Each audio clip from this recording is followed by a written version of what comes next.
on. Good morning. Good morning. We're going to get everybody in on the Monday morning sales meeting. We're here live. I'm Jessica Magoch, your host. We're live on YouTube and we are live on Facebook and everywhere else that you might want to be. Let me see if I could share this into my team. Nope, it's not letting me do that right now. Cool. No worries. All right, let's get the day started with our Monday Morning Motivator. It's the Monday Morning Motivator with Magoch. Okay, that is the official start to our meeting. Good morning. I hope everyone had a great week last week. And if you didn't, here's to Monday, because Monday's a chance to start all over again.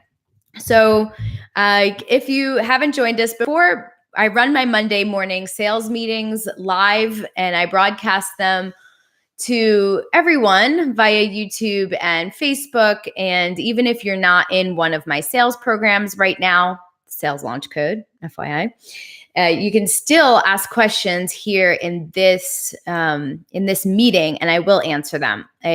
I'm awesome at overcoming objections and closing sales. So give me your hardest objection and your biggest challenge, and I'd love to take it on.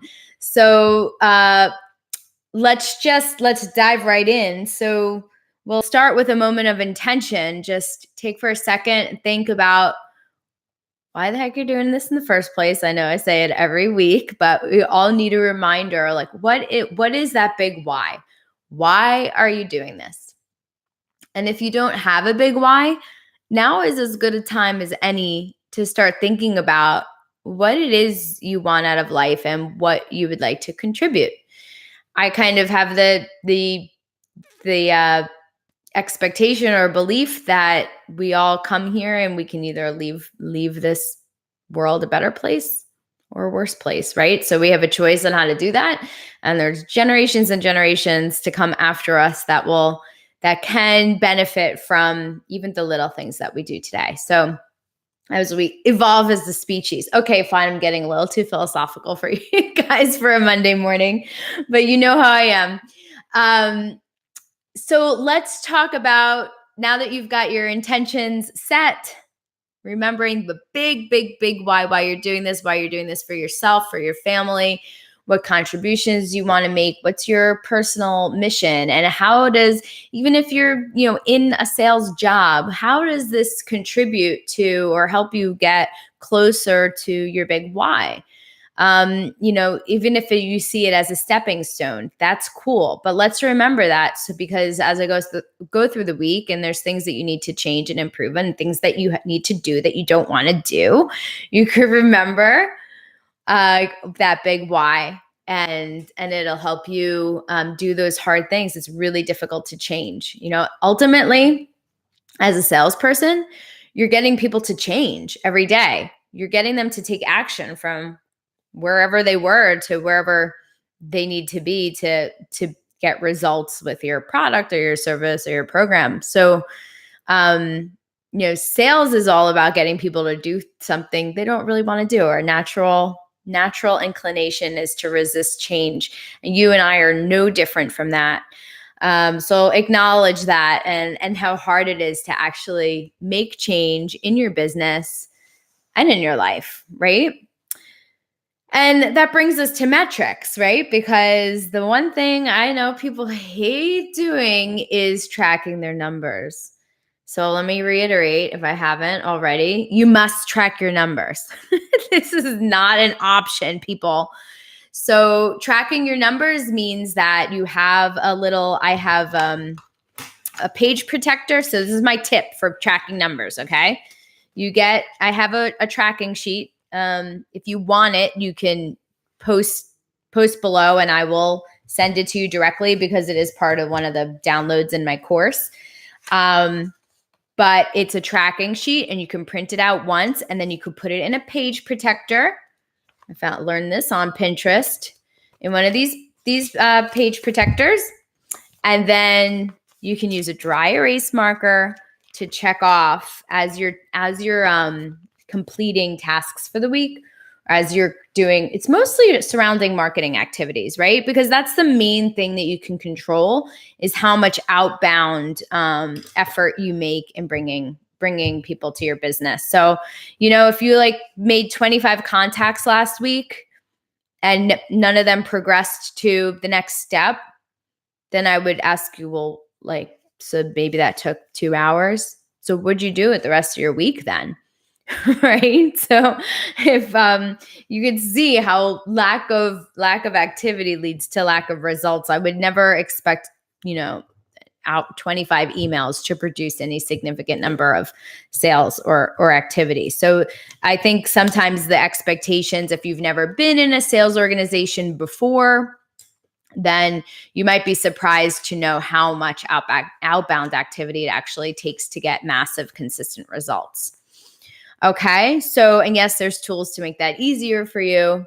But we want to also make sure that they're effective, that they're converting high. Okay. So make sure you're keeping track of your metrics. That's my tip for doing that, is to keep it by your desk.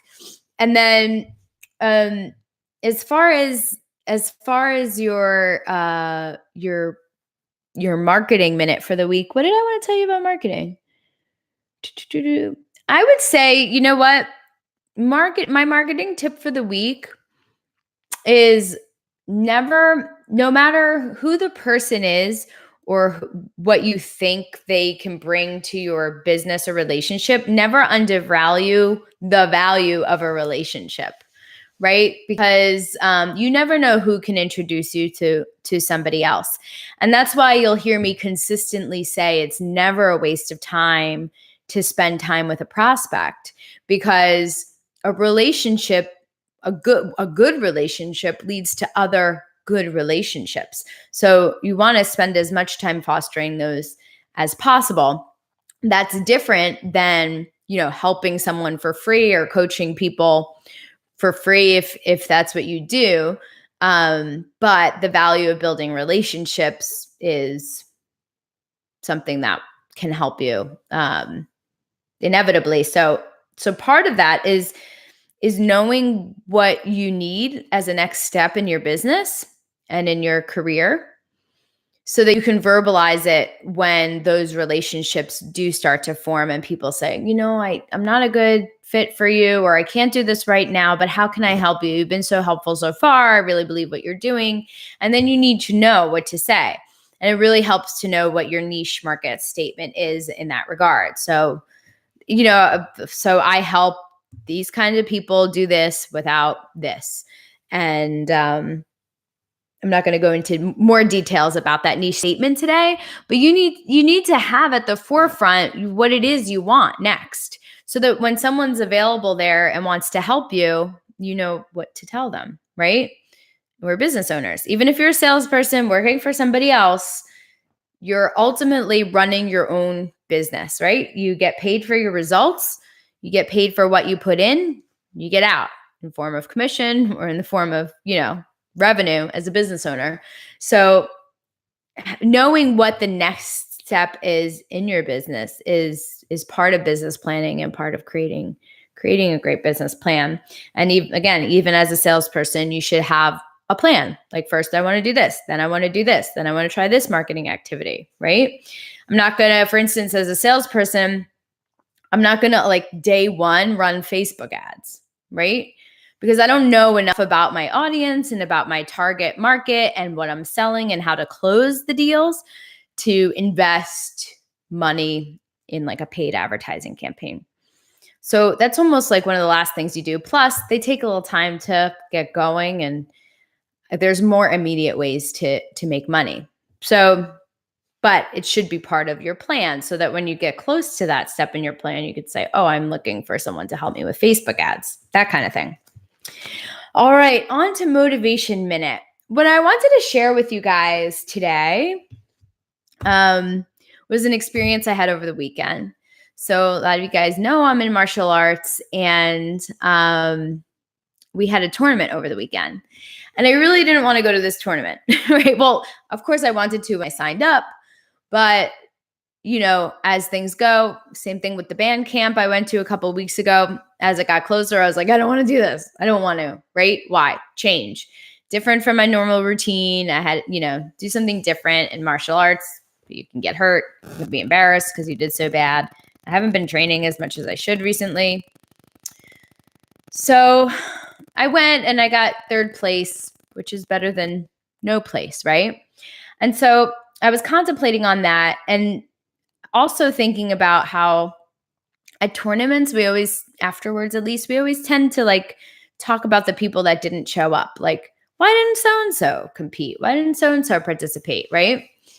And by the way, I'm not wearing a robe. Every time I wear a kimono, people think it's a robe on camera, but it's not.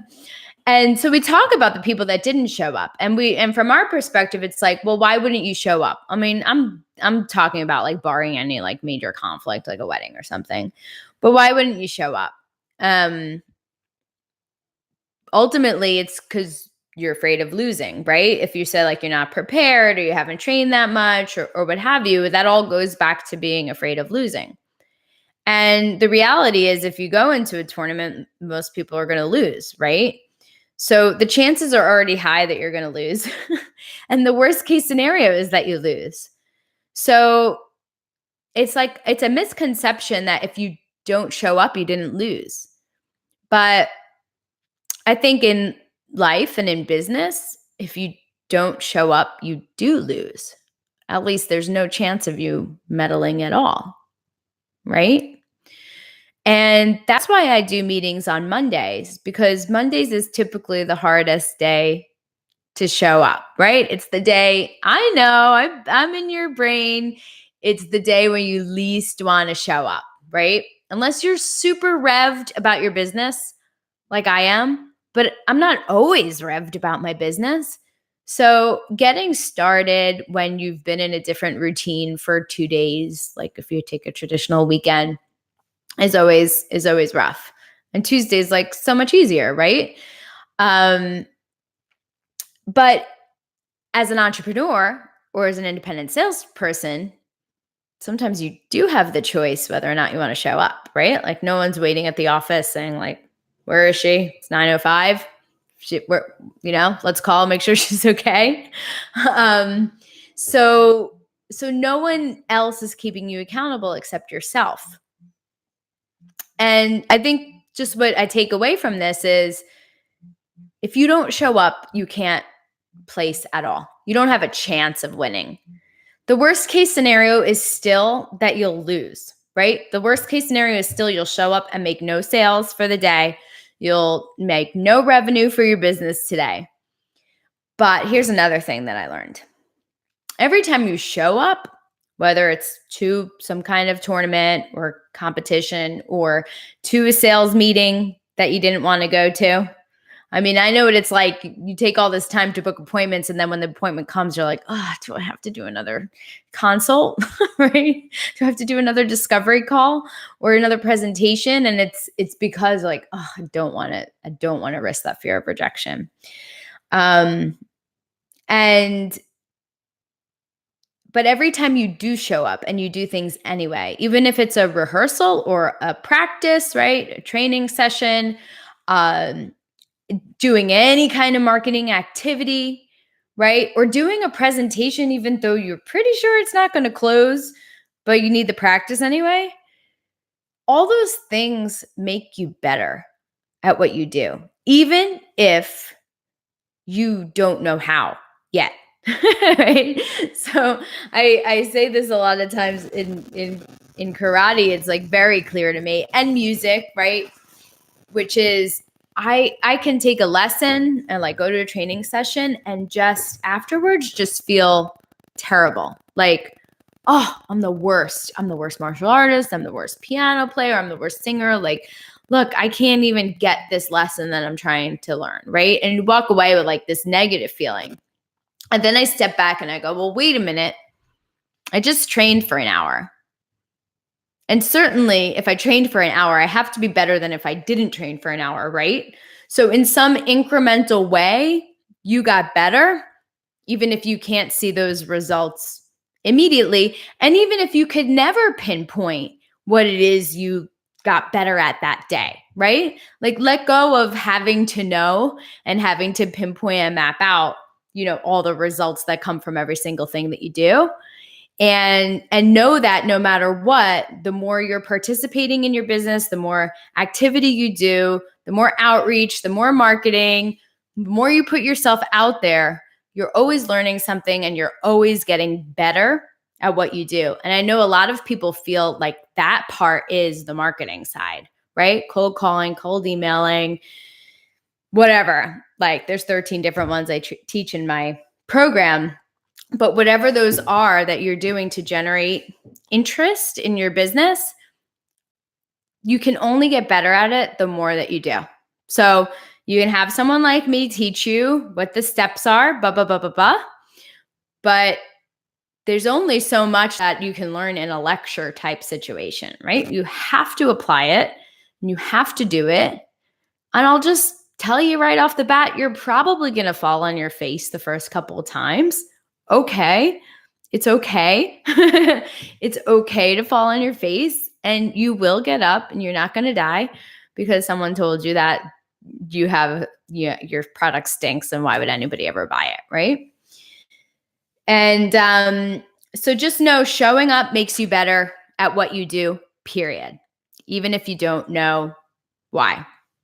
The second part of what I wanted to share with you about that is now that I'm now that I'm a black belt, I'm judging and reffing tournaments as well as competing in them. And I learned something really valuable. I guess it was yesterday I kind of realized this, right? I'm always thinking about doing one thing and like seeing how it relates to other parts of my life and your life. And I noticed that when you're judging a tournament, you most of the kind of judging that we do is flags. So you'll have two people out at the same time, and you'll just flag which one you thought is better. I'm talking about in kata, but this actually applies to kumite or to sparring as well, because one person might think that this guy deserves a point and the other might think they don't deserve a point. There's a lot of gray area. It's not supposed to be gray area, but it's human vision, it's human opinion, what is an actual point and what's not. And in the flag system, what happens is you're supposed to kind of view it as there's certain things that you would dock points off for. And in your head, you should be scoring each person, right? But most times, especially as you get into the higher ranks, it's really hard to notice a difference between the two competitors. Certainly in the last, first place and second place medaling. So, and you're sitting there like, I have to really look for something that this person deserves it more than this person or vice versa.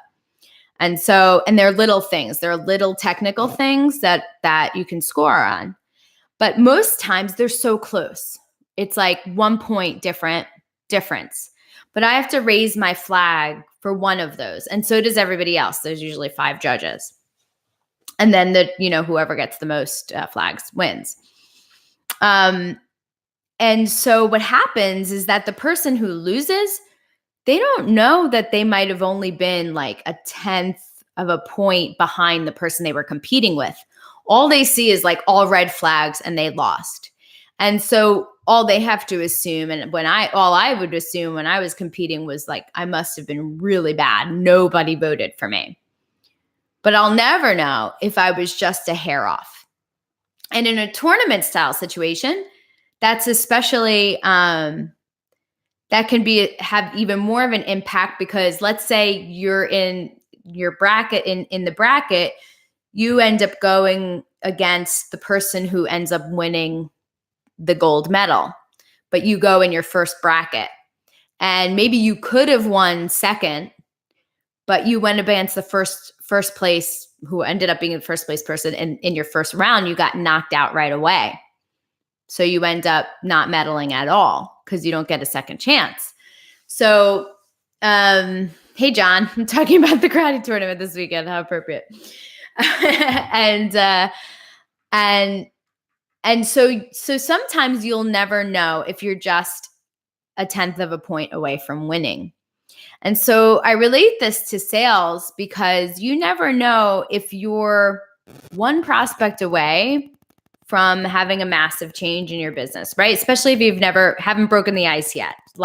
Sometimes it takes the longest time to make your first sale. And then once you do, it becomes habitual. You don't know how close you are to that. You don't know if you've changed one word in your sales letter that might be really turning people off, and you change it, and that makes all the difference in your business. It might be one thing you're doing or not doing in your sales presentation that makes all the difference. But you won't know that until you're on the other side, and then you could look back and reflect, which is the interesting thing about success, financial success in sales.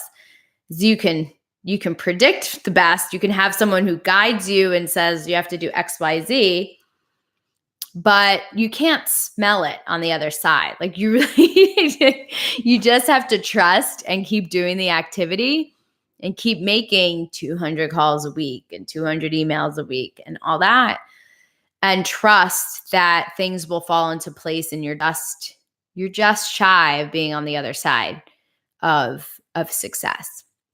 So don't give up, because you never know. As a mom, someone once shared with me this quote, and I don't have it in front of me to quote it exactly, but it was about the trials and tribulations of raising kids, right? And how some of the things they do are so taxing and tiring, like waking you up in the middle of the night and, crawling into bed with you so you can't like stretch out. And like I remember my son, when he was in kindergarten, he would take the bus, and the bus would leave in front of the house, and then it would circle around the development and pass by our house again when it left. And I'd walk him out to the bus, and every day he'd say, "Mom, you have to wait until I leave. You have to wave at me when I go back around." And so it was like, I think it took maybe 5 or 7 minutes for the bus to like come around. And this is what, 180 days in the school year or something like that. So 180 days of sitting outside for 7 minutes waiting for the bus to come around. And sometimes when I'd go inside and try to start doing something, I'd forget to come back out. So then he'd come home from school and say, "Mom, you forgot to wave goodbye," right? So things like that that can be seen as inconveniences at the time, right? Having to put their shoes and socks on. They can't do anything for themselves. They can't pick out their clothes. They can't make their beds. They can't, or they don't want to. And they're exhausting, right? And someone said to me once, the thing is that you don't know when it's the last time they'll need you to do those things. You don't get a warning that it's going to be the last time they need help with their socks, or that it's the last time they're going to crawl into bed with you, or that it's the last time they're going to ask you to wave goodbye as the bus comes around the development on the way out, right? Now he doesn't even want me to walk him to the bus. So you don't get that warning. You don't get to see into the future.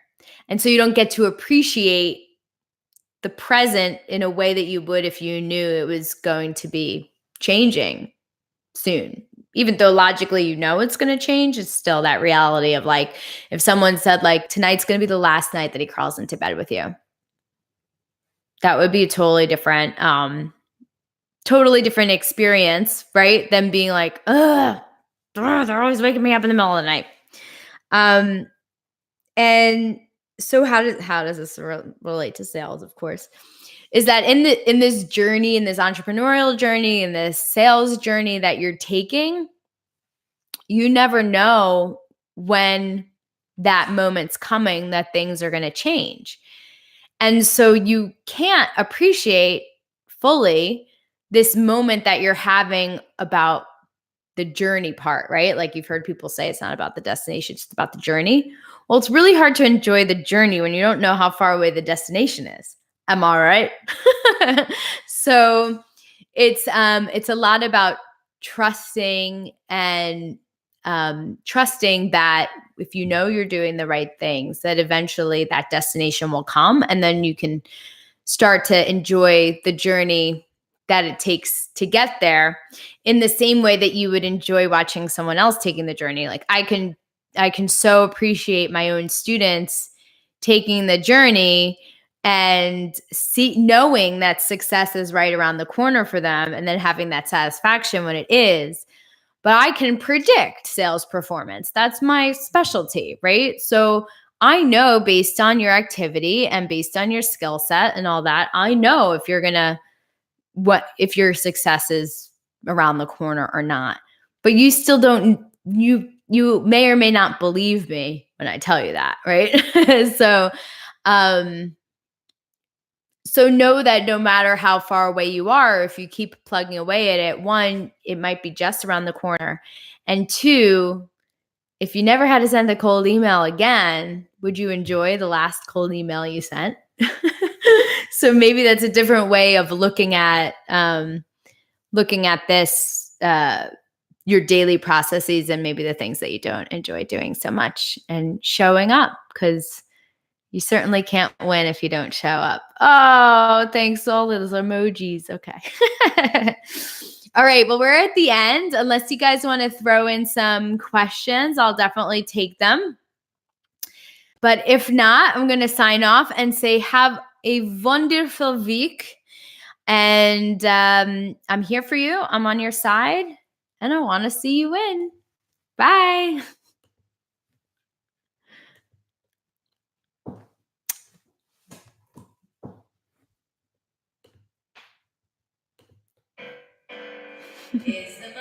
That was delayed reaction.